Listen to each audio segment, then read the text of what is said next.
Welcome, guys, to another episode of the Real Football Talk. Today, we'll be discussing the Leicester versus Arsenal game.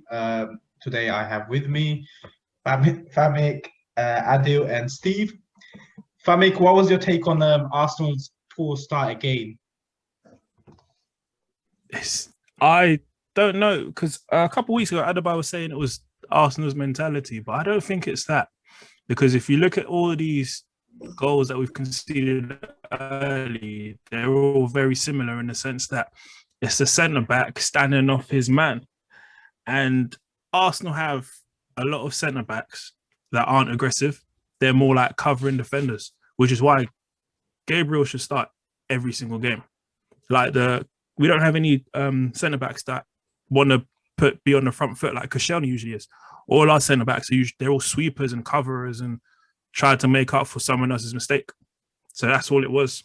Terrible defending led to a goal and could have been a very similar game to how our last couple have gone. I mean, Steve, what would you make of the way Arsenal kind of came back into the game?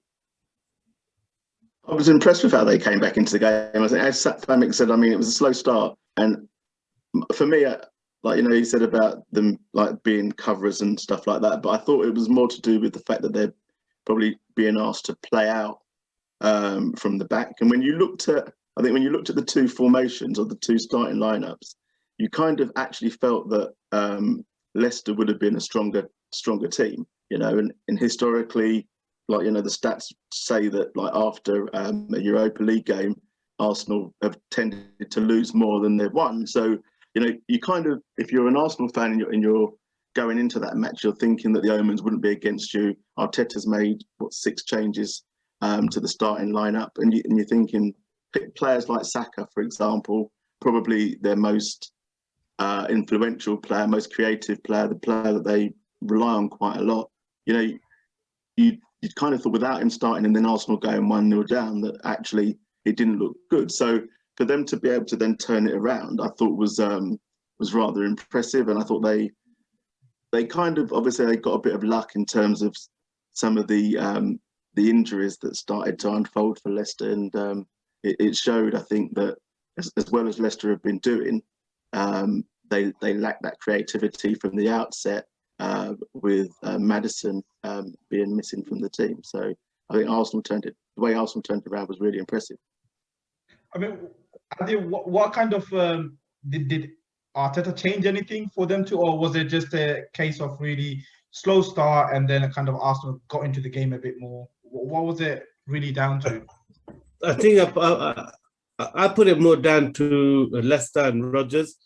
So what happened once they were 1-0 up, they were happy to play on the counter. So they kind of just left and let Arsenal dictate the game and control the game. And even though Arsenal weren't looking a threat as such, you could see that they were attacking on the right-hand side, and you could see Thomas. That's the strange thing. You can see the pattern of the game, and you can see where the goal's going to come from. And I'm sure the managers see it too. And what I was surprised was there wasn't an adjustment made there, because I felt with the personnel on the pitch, Leicester could have covered and supported Thomas better. Like they could have just moved Ricardo to left wing and moved Barnes to right wing. Because Thomas was just fouling non-stop. He might have had 7-8 fouls before he actually got the yellow card, which was... Sorry, Adil. So, the interesting thing, I made a note about that, and he fouls Pepe 3 times in that game, and the third one obviously leads to the free kick that they score from.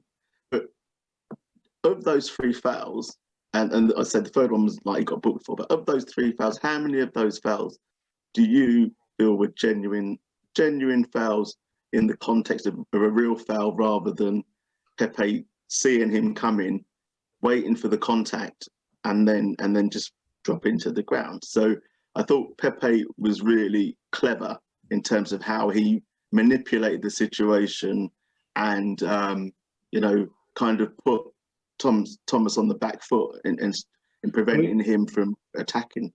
I agree with you. in Lacazette and Pepe, Arsenal have two very wily players. I mean, everyone talks about Kane, but Pepe and Lacazette are very similar. Mount does it very well for Chelsea too, where just before a tackle comes in, they'll stick their leg out and fall over because they show the ball and then suddenly they just turn backwards. So yeah, I agree, but still, Thomas was still very he was just too aggressive every time though, because the first two, the Pepe was actually facing his own goal, so he wasn't even looking to run in and goal, and it was very slow tempo football, so it made no sense still to make that or go that close because Pepe wasn't even facing, I mean, do you think that's due to his lack of experience? Maybe he should have had someone else there, like I think Steve said Ricardo maybe there, or even Castagna could have played in the left as a left back. Well, that's what I was going to say, because is it down to Brendan Rodgers to be telling him every 5 minutes that he's making fouls? He's got Johnny Evans as an experienced centre-back standing next to him. Johnny Evans should have been saying to him, just stand, rather than letting him make these challenges that are leading to goal-scoring opportunities. Because watching the game, Leicester's tactics based on Arsenal's previous games were correct after they scored. Sit back, defend, because Arsenal can't create anything. What then happened is they got too used to doing that. Arsenal get the goal. Now they can't get out of the mentality of counter-attacking. And Arsenal were already in top in terms of possession-wise. Then Arsenal started creating chances, and then it became an issue for Leicester. But if Leicester just carried on playing the way they were from the start, they might have had more joy from the game. I definitely think Leicester gave Arsenal too much respect. I mean, they had basically the second string playing and 6 new players in. The confusion from the first goal clearly showed this is a team that if you keep pressing, you're going to get more success. And what happened was, and this is what Leicester did back end of last season, I remember, It's so the many history of games Leicester, they innit? give the initiative away. So many games that it's like they'll get a lead and then they'll give the initiative away, and it feels like you referred to, there is a leadership problem on the pitch because it feels like the occasion gets too big.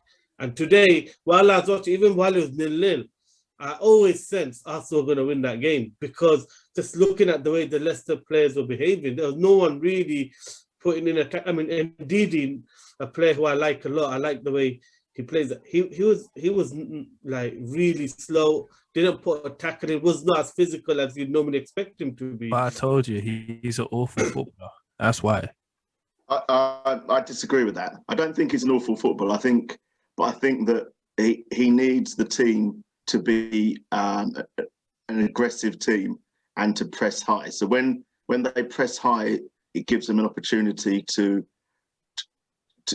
be aggressive in the challenge, because there are other people pressing around him, and therefore it's players that are reacting, and the players that are the opposition are then under pressure, and they're playing under pressure, and they're having to play a lot quicker. That gives them an opportunity to nick in and win the ball. And it was quite interesting, because I'd written down that, because I think he's a side. I disagree with Hamik. I think he's obviously everyone has different opinions of players, and I was at that point I was making the note. Well, I think he's quite tidy in how he plays, and as someone who's quite integral to how Leicester play. And then he goes and gives away like the free kick that could have, that nearly resulted in the penalty. And then he had a nightmare, and as you say, he goes in for the challenge and he's gone hands up, gives away a penalty. So in terms of his contribution to the game, it was his contribution was really poor today. But I think that generally he's a good player, but he needs them to play on the front foot. And if you look at Leicester's strengths, their strengths really are to try and play on a counter, but to play in behind very early for Vardy to get onto. And they did that once, as far as I noted, they did that once, and that came in way late in the second half. So is that down to poor tactics from Rodgers, or was that down to the way that Arteta set up Arsenal to say, right, well, we're not going to give them that space in behind for Vardy to run onto. I mean, do you think they were missing maybe Maddison, the guy that kind of makes them tick? Do you think that was the problem? Yes, 100%, 100%. You could see that they lacked creativity. I think that everyone has said it before, but I think Rodgers also has he'd set up Leicester to counteract Arsenal's threat. So part of their threat has been down the left-hand side with Tierney, which is why he had Ricardo and Castagna on there. So the risk for him, I guess, was if he tried to give more protection to Thomas after the first couple of incidents where Pepe's kind of turned him inside out, then it opens up the space on the other side to give more opportunity for Arsenal to attack through Tierney, who's more of a threat, going forward, I guess, than Pepe, because Pepe's going to come on the inside, isn't he? Whereas Tierney's going to get down the wing and try and cross. So it's like, well, if I've got two right backs there, I can try and stop that threat. But he needed to adjust it, and when he made the adjustment, it was too late. So Leicester couldn't build up any momentum, and usually that momentum comes from Maddison. They put Iheanacho in there today, and you kind of think, right, well, Iheanacho's the striker, and I thought when you see Iheanacho there with Vardy, I expected them to play like a 4-4-2. Yeah. But actually, they dropped like Iheanacho in, and it didn't. I don't think it worked. Basically, he wasn't getting enough service in there though. Well, that's what. Let me rephrase what I meant when I said indeed he's an awful footballer. He's a specialist footballer, like limited in terms of when he has the ball, what you expect is a pass, a short pass, a tidy pass into a teammate who's left or right of him, or into Maddison. When Maddison's not playing, you need other people who can do not as well as Maddison, but up to that kind of standard. And indeed, he doesn't do that, which is why, not an awful footballer, but which is why I say, like, because of his specialization, it doesn't make him as good as he can be. Speaking of players and positions, though, today, Pepe had a good game, basically because Bellerin didn't play. He had a right back who was running outside him, which made him go inside and gave him the space. He didn't have a right back run into his space. And that's why when he plays on the left, Tierney runs outside him, so he looks a better player. So Bellerin needs to go, basically. I'm not even going to pretend that I want to say anything else. Would you put it down to that? The simple fact that obviously Cedric goes to the outside and Pepe cuts in and kind of gives him a bit more time, really. Because Pepe is an inside forward, that's where he plays, closer to the box. When he is playing out wide, he has to do a lot more work in terms of beat 2 or 3 men before he can do something. Whereas when he's closer to the box, is beat one man, have a shot, beat one man, cross it. You've also got the option of Cedric running outside you. So the opposition left back has to keep an eye on Pepe and Cedric just in case he runs back. But with Bellerin's running into the same space Pepe's running into, and it just is either easy to defend or it stops Pepe making the better runs. I think, I don't know, for 60-odd million, you'd expect him to be able to play with both out wide. You would, but Pepe's price isn't based on him. It's based on the hype. I think that, most Arsenal fans will say the opposite way, sell Pepe and keep Bellerin, but no way. I think Pepe is overrated. Don't get me wrong. Pepe is overrated, but you'd be better off selling Bellerin than Pepe, especially because at the very least, you'll probably get more money for Bellerin than you would for Pepe. At the very least. But just to bring it back to the Maddison point, I actually think it was the most pivotal part of the game, because when you watch the game, and we said in one of the previous games against Villa, that Xhaka and Nelly are actually terrible at picking up the play in the 10 position. They just ball watch the whole game, and they're so focused on what's in front of them, they never pick up the number 10. So even today in the first half, some of these hopeless long balls was going into Iheanacho, and he was able to drive at the defense. Obviously, he doesn't have the skill to. He kept playing Vardy straight in, and the ball was always overhit. So he didn't have that connection and understanding with Vardy. But the problem was, when I was watching that first, I was thinking, if Maddison was playing today, he would cause this Arsenal team so many problems, because they actually don't have a midfielder that picks up a 10. And it's a recurring theme in quite a lot of the games that I've watched, is the 10s always have a field day against Arsenal. Even when Partey plays? Well, Partey's different, but I think against Villa, Partey played. And it wasn't as bad, but Barkley was getting so much joy on that ball. And that's the other thing. And Maddison has been really clever this year, in the sense that he's been pushing up as a second striker a lot more. And I really do think he would have caused quite a few problems. But the most interesting thing I found from a Leicester point of view today was Vardy's pace. I was shocked. And Pablo Mari kept up with him, and then buzzed him off the ball. I was just shocked when Pablo Mari brushed him aside and kept up with him. I'll tell you what happened there. On a few occasions, he just could not. With that one, afterburners on. It's Vardy trying to be clever.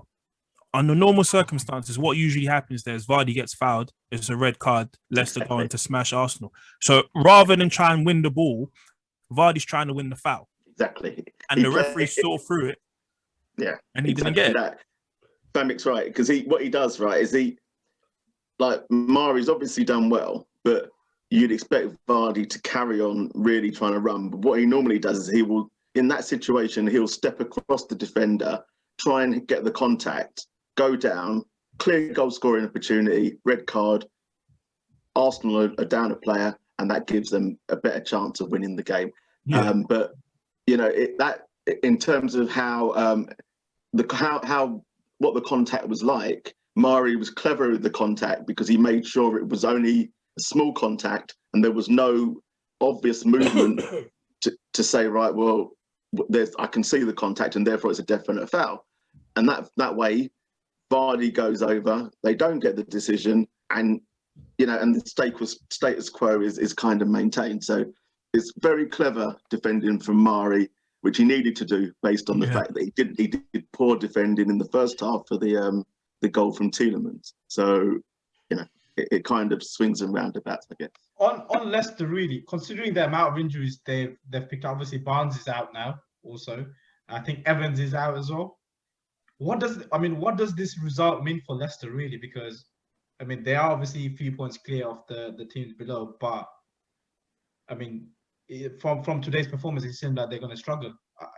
What's your view on it? I'd say Leicester are probably in trouble in terms of top four. Everything else, they'll probably still get European football, but in terms of top four, without their key players, they will struggle, especially because last season, with those same players, they struggled. So now without them, it's looking like it'll be a problem. They lost to a team that I wouldn't have expected them to lose to in the Europa League. And now they've just lost to an Arsenal team who are pretty dire this season. So it's not looking good. I think what will happen is Rodgers is quite good at making adjustments to his system and to his team. So I think he'll figure something out enough for them to keep getting points. But in terms of the top four, I said it last week. I still think they're 1 or 2 results away from going on a slump again like last year. I I mentioned it previously that Maddison brings more than just being a quality player, because I've seen when he plays in that way, in that arrogant way, it spreads to the other players around him, and suddenly you see Barnes playing with a lot more confidence. And whenever Maddison's not there, you just don't see the same Barnes. You don't see him really tearing it up and attacking players and showing that I want to be the main man. And I think Maddison gives a lot of that confidence. So A lot depends on how bad the injuries are, how long Maddison is out for. I didn't think it was. Well, I mean, it says Barnes is out until that injury. Ooh. So yeah, it's going to be tough for Leicester. And the main thing is Vardy just doesn't look sharp. I mean, you always felt they could nick a goal and then defend, but Vardy just hasn't got that extra pace that he seems to normally always have. Do you think he came back from injury too quickly? That's the problem. I'm not sure. I mean, we'll never know, but he's definitely not as sharp as he normally is. You can see that in the way he's sprinting through. Pablo Mari is keeping up. I mean, yeah. He had like one goal in 11 games or something, isn't he, Vardy? Yeah. Hassan, before you go, I want to ask: is this a Willian remontada? Is Willian back? Personally, I don't want Willian. Wait, hold on. Do you think he was man of the match today? No, I didn't. I think it's Pepe. I was surprised he was given man of the match by your legend. Well, I don't understand that, but that's each. It was his best game. It was his best game in an Arsenal shirt. Yeah, but William's doing that same thing every season, where he has a couple of good games where people forget about all the previous past performances, and he's going to disappear for 4 or 5 months again. Well, I mean, he's given Arteta an excuse to kind of play him for the next 6-7 games. I know. He's going to start the rest of the season now. You'll see. Yeah, I think Hassan, you should put a question out. Who should leave Arsenal more, Pepe or Bellerin? I think most fans will say Bellerin. Exactly. Most fans will say Bellerin should leave. Bellerin to say, sorry. See, even you said it yourself. I'd say Bellerin to go. Really, he's got more interest outside of football than he has inside of football now. You know, various different lines, fashion, various bits and pieces that are keeping him preoccupied. And I think in terms of what Pepe could bring long term, I personally think you need to keep working with Pepe. I think you're seeing signs of encouragement. You play to his strengths. As Famik says, if you've got fullbacks that go on the outside and create the space for him inside, then you're going to see him at his best. So, exploit that and you'll get the best out of him. I've been saying that since he came in last year, that he just needed time and he will flourish and he'll look. And I think like today, he looked like a good player. For me, I think Bellerin's a leader. And he's proven it for many years. And the other thing is, I don't think Pepe is that quality that Arsenal needs. I think they need a better winger than Adil, let me ask you this, right? Personally, I really do. As Bellerin has been our leader for the last few years, have Arsenal really done well in the league with our leader Bellerin? No, so we haven't done well, full stop, though. Yeah, exactly. So his leadership is it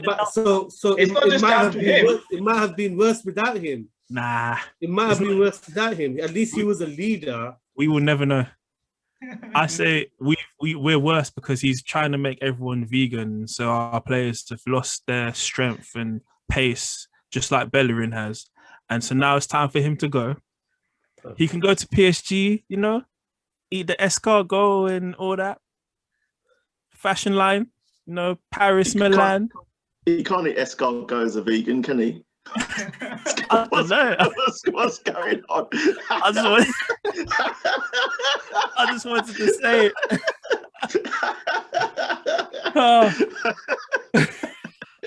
So if you've got Cedric as the right back at the moment, if Cedric's injured, who would step in and replace him? Would that be Bellerin? You don't have any other option. That is it. But I think Arsenal should be trying to buy a new right back. I said this in the last one, didn't I? Yeah, Arsenal need a new right back. You did. Yeah. A good one. I mean, then Bellerin can go. It seems like obviously Leicester's in real trouble, to be honest, and Arsenal look like they've done okay against the poor Leicester side with injury. So thank you all. Don't say it like that. Arsenal done well. Full stop. And yes, see you guys soon.